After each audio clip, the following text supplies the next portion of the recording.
fidélité, 20h sur la télévision Futur Média. Bonsoir à toutes et à tous. Bienvenue à cette principale édition. Les titres dans un instant. La révocation de Barthélémy Dias de son poste de député agite l'espace politique. La majorité parlementaire évoque une décision conforme à la loi au moment où l'opposition pointe du doigt un manque d'élégance. La question qui taraude les esprits, cette radiation va-t-elle impacter son mandat à la tête de la mairie de Dakar? Les détails dans ce journal. Affaire Omart City, le principal mis en cause et ses acolytes en prison. Ils sont visés pour association de malfaiteurs, escroquerie et blanchiment d'argent. La réouverture de l'université de Ziguinchor exigée par le SAES, le conseil académique de l'université prévoit une réunion ce 12 décembre pour donner son avis sur la question. Déclaration du ministre de l'Enseignement supérieur en tournée ce vendredi à Saint-Louis. À 24 heures de la clôture de la Biennale de Dakar, un rush constaté à l'ancien palais de justice, l'ancien palais qui abrite l'exposition internationale. Nos reporters y ont fait un tour découverte dans cette édition. Et puis CAN de handball, le Sénégal en finale après avoir maîtrisé la Tunisie. Les Lions vont affronter l'Angola, tenant du titre et favori de la rencontre prévue ce dimanche. Voilà pour les titres. Le développement, c'est tout de suite.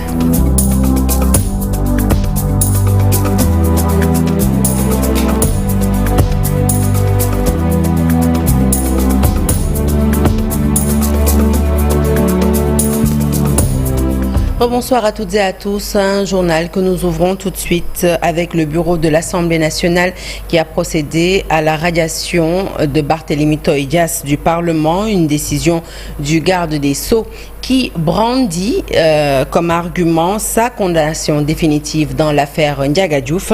Barthélémy Dias perd donc son poste de député. L'annonce a été faite ce vendredi en séance plénière par le président de l'Assemblée nationale que nous écoutons. Mes chers collègues, je voudrais aussi porter à votre connaissance,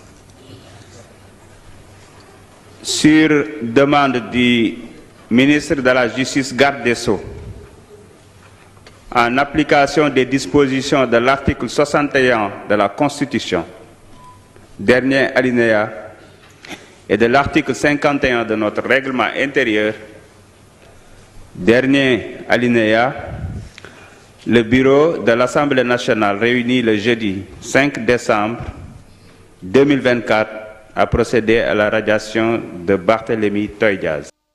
Destitution de Barthélémy Dias. Pape Konaré parle d'une scène de théâtre à l'hémicycle. Le chargé de la communication de Dias fils évoque une violation de la loi par le bureau de l'Assemblée nationale. Pape Konaré est chargé de la communication de Barthélémy Dias. Nous l'écoutons. Ce matin à l'Assemblée nationale n'est qu'une mascarade. Pourquoi je dis mascarade? Parce que ces mêmes personnes qui sont censées respecter la loi et même l'appliquer sont les premiers à la violer. Nous avons tous vu ce qui s'est passé il y a de cela 2 jours dans cette même assemblée où l'installation de son bureau a été faite en flagrante violation de la loi. Et c'est ces mêmes personnes aujourd'hui qui nous dictent ou bien qui veulent nous dicter des leçons de droit. En voulant, disons, réduire l'opposition à sa plus simple expression, mais aussi en cherchant à éliminer les opposants farouches tout simplement à leur mode de gouvernance. Cela, nous ne pourrons pas l'accepter. Pourquoi? Parce que Barthélémy Dias a été élu par le peuple sénégalais. Pourquoi ils ont attendu jusqu'à la proclamation et même l'installation du bureau de l'Assemblée nationale pour vouloir tout simplement l'éliminer ou même lui voler lui voler tout simplement son mandat de député? Pourquoi lors des dépôts de candidature, ils n'ont pas fait un recours, donc cherchant à invalider sa candidature? Ses camarades de Sam Kadou parlent également de cette affaire. Cheikh Tidiane Youm, député, reconnaît que la décision est conforme à la loi. Y a-t-il des soubassements politiques dans cette démarche? Non, dira la majorité parlementaire. En revanche, pour Takou Wallou Sénégal, le régime en place et les députés de PASTEF ont manqué d'élégance depuis l'installation de cette 15e législature. Alassane Ba et Alioune Diagne pour les détails. La Colombie. Cheikh Tidiane Youm ne veut pas rentrer dans le commentaire. Le plus important pour lui était de voir si l'acte posé par le ministre de la Justice est conforme à la loi. Il l'est, estime-t-il. Il s'avère effectivement qu'ils ont le droit, le ministre de la Justice, après un jugement pénal qui a été confirmé par la Cour suprême, de demander la radiation, ce qui a été fait. Barthélémy Diaz, finalement radié de la liste des députés membres de la 15e législature, il ne siégera pas. La confirmation par la Cour suprême de la décision dans l'affaire Ndiaga Diouf en est la cause. Pour la majorité parlementaire, aucune manœuvre politique n'est derrière l'acte posé par le garde des Sceaux. C'est la loi qu'il a décidé. Ça n'a rien à voir avec des décisions politiques ou quoi. L'acte sur lequel il est radié aujourd'hui date de bien avant l'élection de cette Assemblée. C'est bien dommage que notre collègue n'a pas pu, en tout cas, exercer son mandat de député pour cette 15e législature. J'aurais bien souhaité, parce qu'il a le talent, il a l'engagement, mais si c'est la loi qui aujourd'hui l'empêche de pouvoir exercer ce mandat, nous ne pouvons qu'en tant que démocrate, en tant que citoyen épris de paix et de justice, prendre acte. Le groupe Takoualou Sénégal, surpris par la destitution de Barthélémy Diaz, regrette ce qu'il qualifie de manque d'élégance de la part du régime en place. Nous avons constaté depuis le début, dès la première plénière, nous avons remarqué ce qu'ils sont en train de faire avec Farba Ngom au poste de 8e président et aujourd'hui aussi avec la radiation de Barthélémy Diaz. Nous étions très surpris, vraiment, et nous avons vu que depuis le début, ils sont en train de bafouer les règles de la démocratie. Après la révocation de Barthélémy Diaz, Sam Sakadou va travailler à présenter son remplaçant dans les plus brefs délais. Compte tenu de l'ordre de la liste nationale, c'est le président Déthié Fall qui va le remplacer, qui doit le remplacer. Reste à savoir s'il est intéressé. S'il n'est pas intéressé, je pense que ce sera au tour de Pape Djibril Fall. Voilà donc Déthié Fall qui était donc censé remplacer Barthélémy Diaz en cas de radiation de l'Assemblée nationale. C'est finalement désisté. Il a démissionné de son poste de député. C'est donc Pape Djibril Fall qui héritera de ce poste au sein de l'hémicycle. Sa radiation entérinée par l'Assemblée nationale, l'opinion publique s'interroge à présent sur l'impact de cette décision de justice sur son mandat à la tête de la mairie de Dakar, une mairie que Barthélémy Diaz dirige depuis 2 ans. Le reportage est signé Yaïkoum Mandiaye. C'est acté, Barthélémy Diaz ne fera pas partie de cette nouvelle législature. L'Assemblée nationale s'est pliée à la décision du ministre de la Justice pour la révocation de son poste de député. Selon le président de l'association Justice sans frontières, sur le plan juridique, le ministre a respecté la procédure prévue par la Constitution. Sur le plan de la procédure ou procédurale, c'est tout à fait normal parce que, comme on dit, durant l'ex, la loi est dure, mais c'est la loi. Puisque c'est le garde des Sceaux qui a ses prérogatives comme député, selon les dispositions de l'article 61 de la Constitution et 51 du règlement de l'Assemblée nationale, qui dispose que lorsqu'un député fait l'objet d'une condamnation pénale qui est devenue définitive, lorsque le ministre de la Justice demande par lettre administrative au président de l'Assemblée nationale, ce dernier doit faire acte pour le démettre de la liste des députés. Et je pense qu'ils sont respectés, le ministre de la Justice est dans son bon droit de respecter ce qu'on appelle la procédure prévue par les dispositions de la Constitution et du règlement intérieur. Est-ce que cette radiation de Barthélémy Diaz pourra impacter son mandat de maire de la ville de Dakar? Tout dépend des infractions pour lesquelles il a été condamné par la justice dans l'affaire Ndiaga Diouf. En réalité, l'article 135 du Code général des collectivités territoriales stipule clairement que tout maire ou conseiller municipal qui est condamné pour crime, sa révocation est de droit. Dans ce cas, on va donc devoir chercher s'il est effectivement condamné pour crime. Au cas échéant, il est révoqué par décret. Et ce décret est pris par le président de la République. Selon le juriste, le Code général des collectivités territoriales a bien fixé les conditions de la révocation d'un maire. Prévu par le Code général des collectivités locales. À son article 35, il ne parle pas de délit, il parle de crime. Lorsqu'un maire commet un crime, il est d'office révoqué par décret. Mais ici, on n'est pas dans le cadre criminel, parce que Barth a été jugé par les chambres, en grand correctionnel. parce qu'il n'a pas été jugé par les chambres criminelles, donc son dossier n'était pas une affaire criminelle, mais c'est une affaire de club. Mais si c'était une affaire criminelle, c'est la disposition de l'article dont je viens de citer, article 135 du Code général des impôts, du Code général des collectivités locales qui va s'appliquer.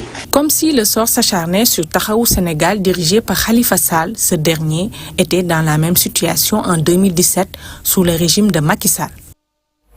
Allez, on s'intéresse à présent à l'affaire Omart City. Le président de l'ONG, Abdoulaye Mamadou Guissé, et ses présumés complices envoyés en prison. Les 3 principaux mis en cause sont visés pour association de malfaiteurs, escroquerie et blanchiment d'argent. Dissa Prera revient sur cette affaire qui secoue la banlieue dakaroise. Son récit.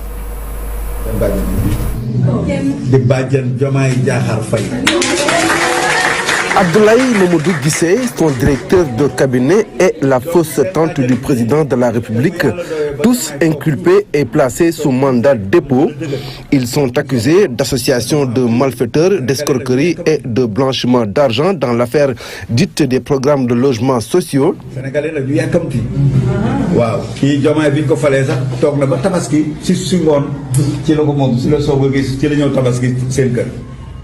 Tout serait parti d'un programme de logements sociaux que le président de l'Observatoire de la musique et des arts du Sénégal avait mis en place pour, prétendait-il, aider les moins nantis à disposer d'un toit. Ainsi, Omart City a enrôlé des GIE et des associations de femmes à Dakar, Pikine, Guédiawaye, Diourbel et même Saint-Louis. Libération qui livre l'information indique que la justice fait face à un scandale national et au regard de la gravité des faits, il était indispensable d'ouvrir une information judiciaire. Le programme de logements sociaux était estimé à 250 000 logements et Libération estime que 9 000 personnes sont victimes de Omart City et le préjudice est estimé à plus de 100 millions de francs CFA. Triste sort des populations de Béli Diallo, chassées par les inondations depuis le mois de septembre. Ces familles vivent toujours à la Belle Étoile, sous des tentes faites de palissades. Ces sinistrés n'ont à ce jour bénéficié de l'assistance de l'État. Leur maison étant transformée en ruine, elles sont obligées de braver la fraîcheur du moment. Notre correspondant à Matam est allé leur rendre visite à Béli Diallo. Le point, c'est avec Ali Bandelnian. Les inondations depuis fin septembre, des habitants visiblement laissés à eux-mêmes. Malgré le retrait des eaux de la crue exceptionnelle, ces familles dont les habitations se sont effondrées vivent depuis lors dans des conditions extrêmement difficiles. La vie se déroule ici à Béli Diallo dans des tentes de fortune établies à l'aide des palissades. Lors de notre passage, en l'absence des hommes partis massivement au champ pour les besoins des semis au niveau des périmètres de culture du Waalo, seuls les enfants et les femmes autour des travaux domestiques.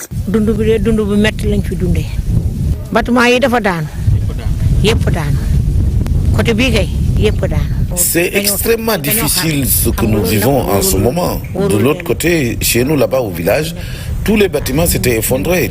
D'autres ont été emportés par les eaux, les murs se sont affaissés. Donc nous obligeons donc à rester ici. Et nous vivons là, comme vous le voyez, dans des cases, dans des petites tentes que nous avons nous-mêmes confectionnées à l'aide de quelques bâches, mais également nos boubous qu'on déchire pour nous couvrir du soleil. C'est comme ça que nous vivons ici. Dans ça, on n'a eu que le soutien du maire de Ogo qui nous a distribué des quelques bâches.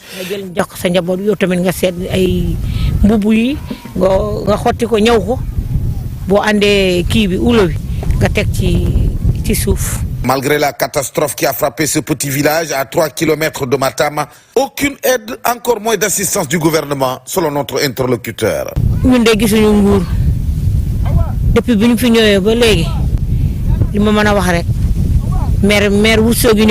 Très sincèrement, nous n'avons pas senti l'État, le gouvernement, pour mieux dire. Parce que depuis que cette catastrophe est tombée sur nous, nous n'avons vu aucune autorité. Personne n'est même venu nous soulager. Nous devons notre salut seulement à certaines bonnes volontés. Je peux tout de suite vous donner l'exemple du maire de Mourossogui, Moussa Bokatcham. Ici, il nous a amené de la nourriture, du sucre, du lait, de l'huile et du riz. De la même façon, le maire de Matam, Mamadou Moridiaou, également est venu nous a offert plus d'1 tonne de riz. En dehors de cela, nous n'avons vu aucune assistance, aucune aide de l'État du Sénégal. Comme vous le vivez vivez avec nous, vous savez que le froid a commencé. Nous sommes avec nos enfants et ces vents de poussière qui soufflent à longueur de journée, c'est une véritable catastrophe réellement que nous sommes en train de vivre. Mais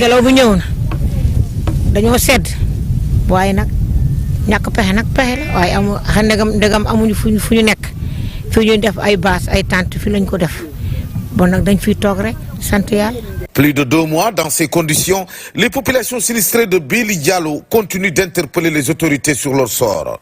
Et en ce moment de fraîcheur accompagné de vents de poussière, c'est un véritable désarroi pour ces compatriotes qui ne comptent aujourd'hui que sur la solidarité communautaire.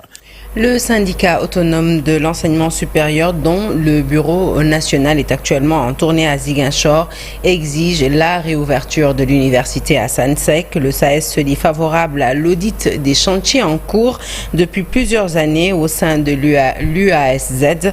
Déclaration faite par le secrétaire général de la formation. Les propos de David Célestin Faye sont recueillis par Boubacar Djassi et Lamine Mandja.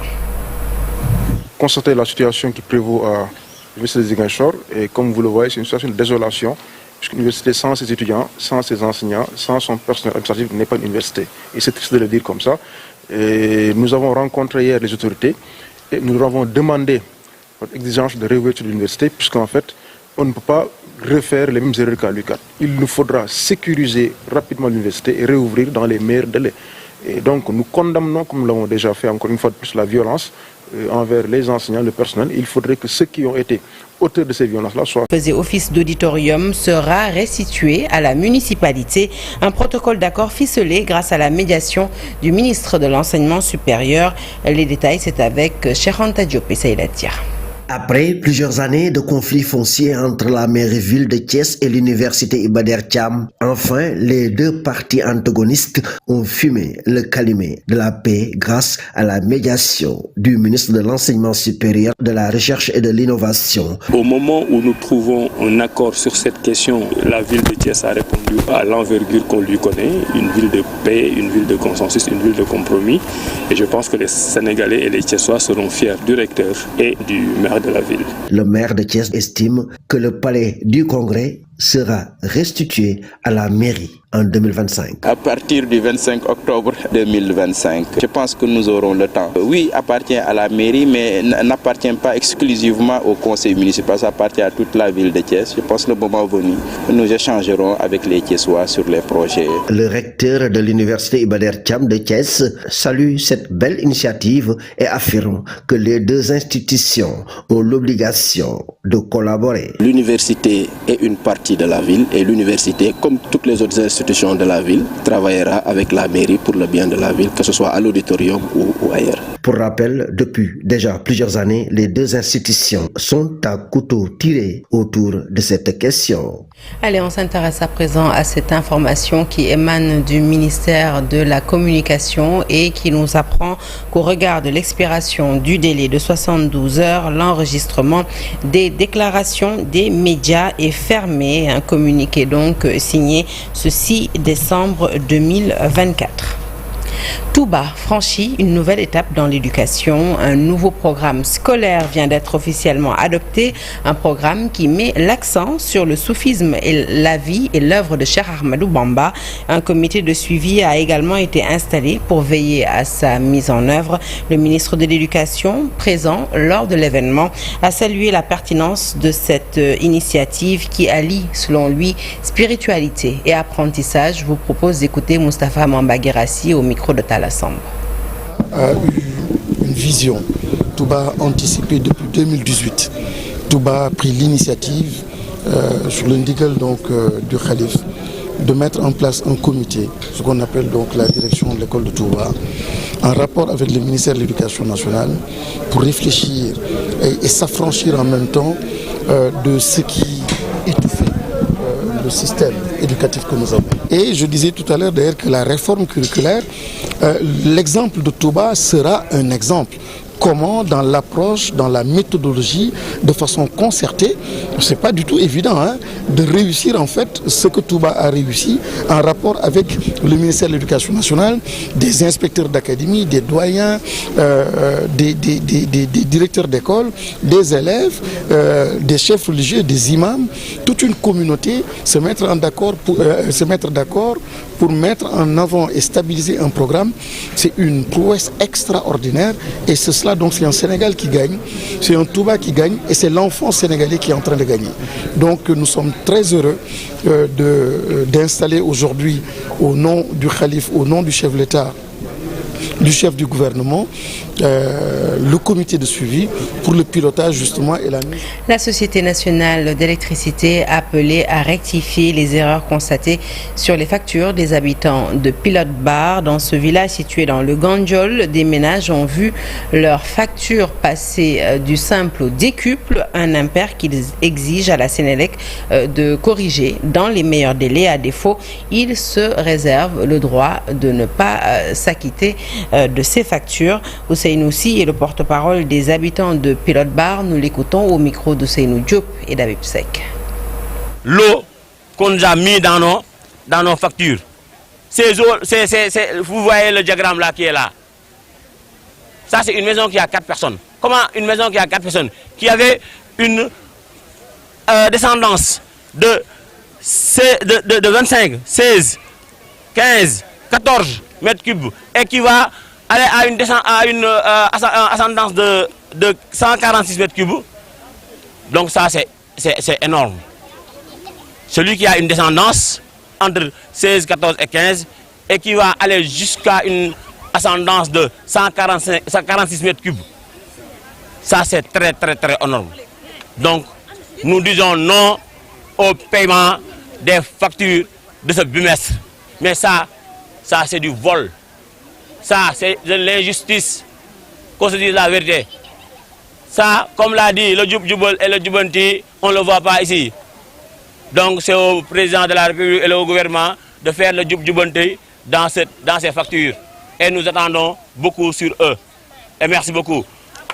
Notre mea culpa à la Sénélec, une erreur certainement due à une erreur de frappe de notre reporter. Il ne s'agissait pas là de la Sénélec, mais plutôt de la Sen'Eau, comme vous l'avez vu sur les images des factures brandies par ces populations de Pilote Bar. Parlons santé à présent. Des dizaines de femmes prises en charge à l'hôpital Abass Ndao pour la réparation des préjudices subis liés à la mutilation génitale. Des médecins en provenance de Marseille, sur la demande de la ville de Dakar, ont procédé à ces réparations génitales, permettant ainsi aux concernés de renouer avec un quotidien normal. Le reportage est signé à Mamadou Fall et Amadou Ba. Plusieurs femmes victimes de mutilations génitales ont été prises en charge par des médecins marseillais installés à l'hôpital Abass Ndao le temps d'une journée de clôture d'une mission de coopération avec la ville de Dakar. L'objectif, redonner à la femme toutes ses parties. Je sais qu'il y a eu des consultations de patients, il y a eu des interventions chirurgicales pour des patients, mais il y a aussi eu des formations des médecins, parce que le but c'est pas de faire à la place, mais de faire en sorte qu'ils soient capables d'opérer les patientes et de prendre en charge de manière globale toutes les femmes qui subissent des mutilations génitales.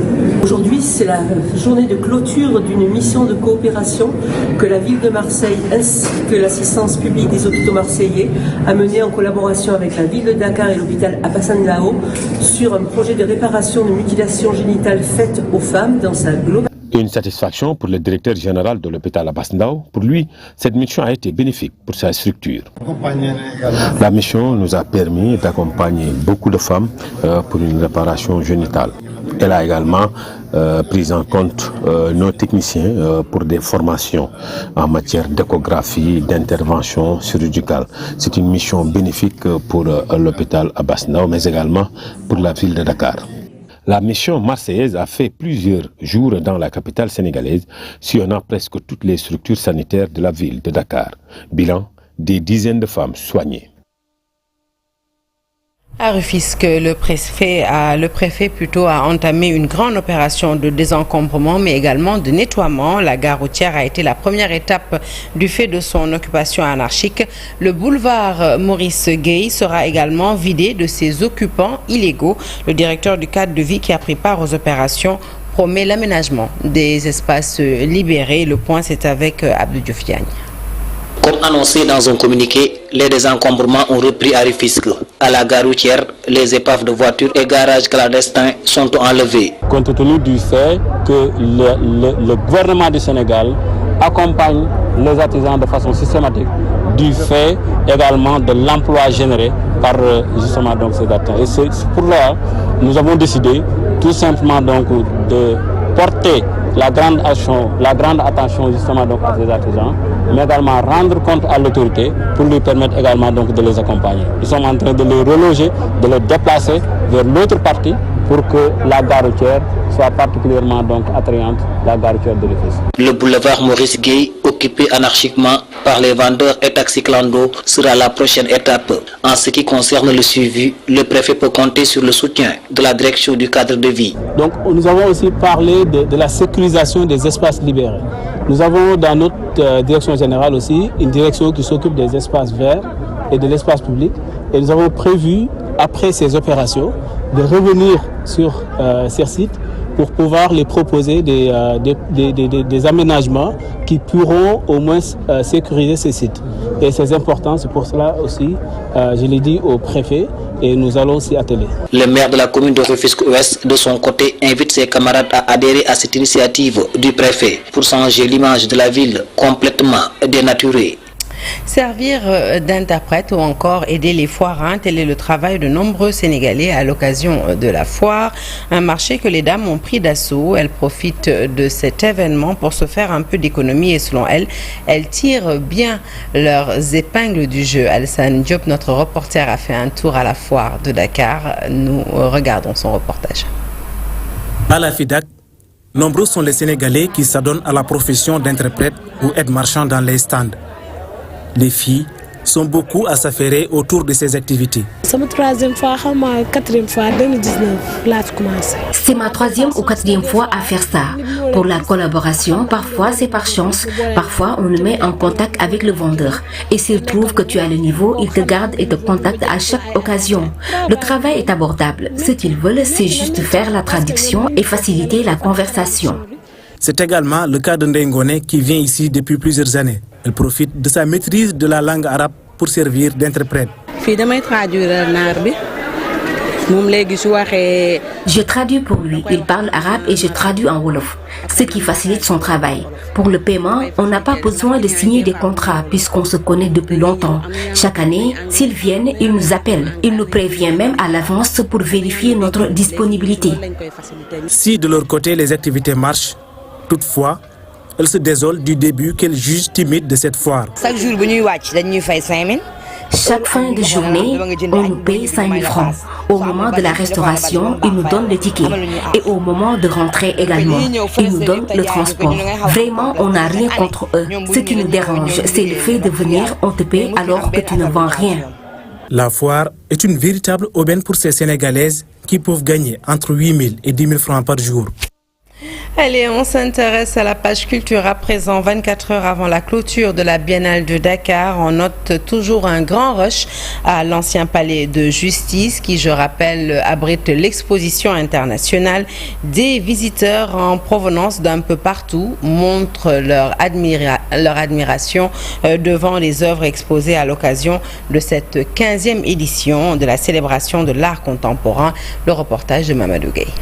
Des œuvres, des objets artistiques, de la peinture entre autres, l'esthétique est toujours au rendez-vous à la Biennale de Dakar à 24 heures de la clôture de cette édition. Adia, sénégalaise vivant au Canada, est venue une semaine avant l'ouverture. Elle apprécie. Honnêtement, toutes les les pièces sont magnifiques. Je ne savais pas qu'il y avait différents pays, donc je trouve ça encore plus incroyable. Les sculptures aussi, genre vraiment je suis un peu choquée, on va dire, j'aime trop. Parce que je ne savais pas qu'il y avait une biennale à Dakar. Et donc quand j'ai su, j'ai directement pris mon billet pour venir. Déjà le Sénégal c'est un beau pays et surtout au niveau artistique, là les gens ils évoluent encore plus. Donc là mon impression quand je suis venue voir la biennale, ça confirme ce que j'avais déjà en tête, quoi.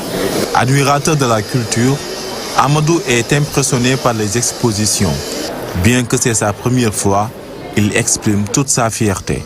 Content et je sais que c'est une fierté pour le Sénégal d'accueillir des visiteurs à travers le monde qui puissent contempler l'art en manière globale. Moi je trouve que c'est impressionnant et disons que c'est la première fois que je mets les pieds ici et depuis ça fait des années que je vis à Dakar et c'est la première fois que je mets les pieds ici à la Biennale de Dakar.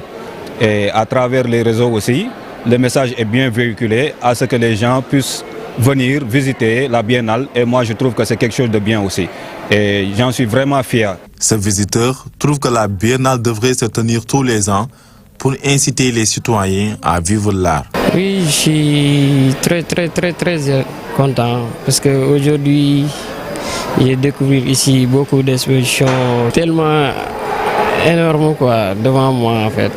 L'État du Sénégal doit organiser ce genre de choses maximum chaque 1 an parce que ça va vendre aussi la destination Sénégal. Oui, et aussi ça va amener beaucoup de choses économiquement dans ce pays. La Biennale de l'art africain contemporain a été instituée en 1989. Cet événement qui a lieu tous les ans permet de mettre en lumière des artistes de différents pays. La 15e édition qui a comme thème The Wake, l'éveil, est beaucoup appréciée par les visiteurs, prendra fin ce 7 décembre.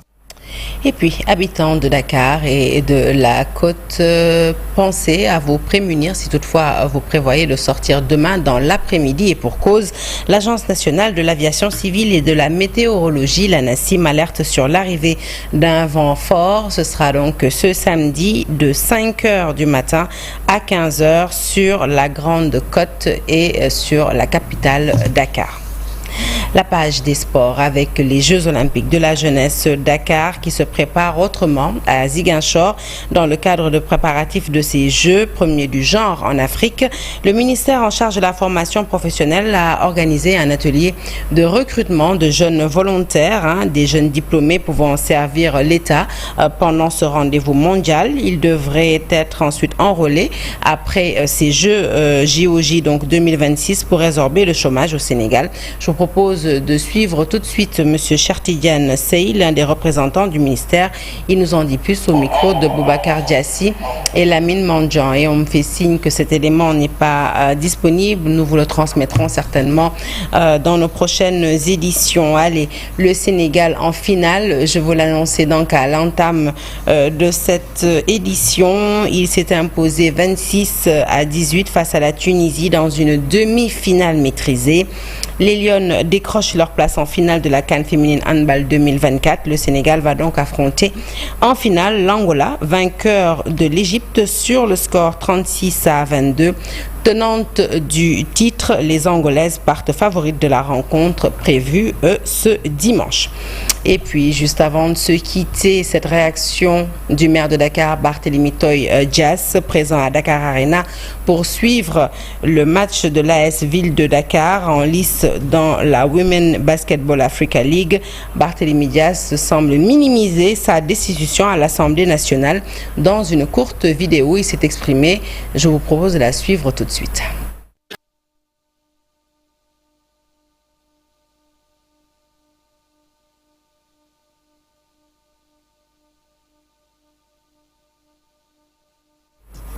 Voilà donc qui met un terme à cette édition que je suis ravie de vous avoir présentée. Juste avant de se quitter et de recevoir l'invité de Soir d'Info, encore une fois, toutes nos excuses à la Société nationale d'électricité, la Sénélec, que nous avons donc mise en cause dans un reportage alors qu'il s'agissait plutôt de la Sen'Eau.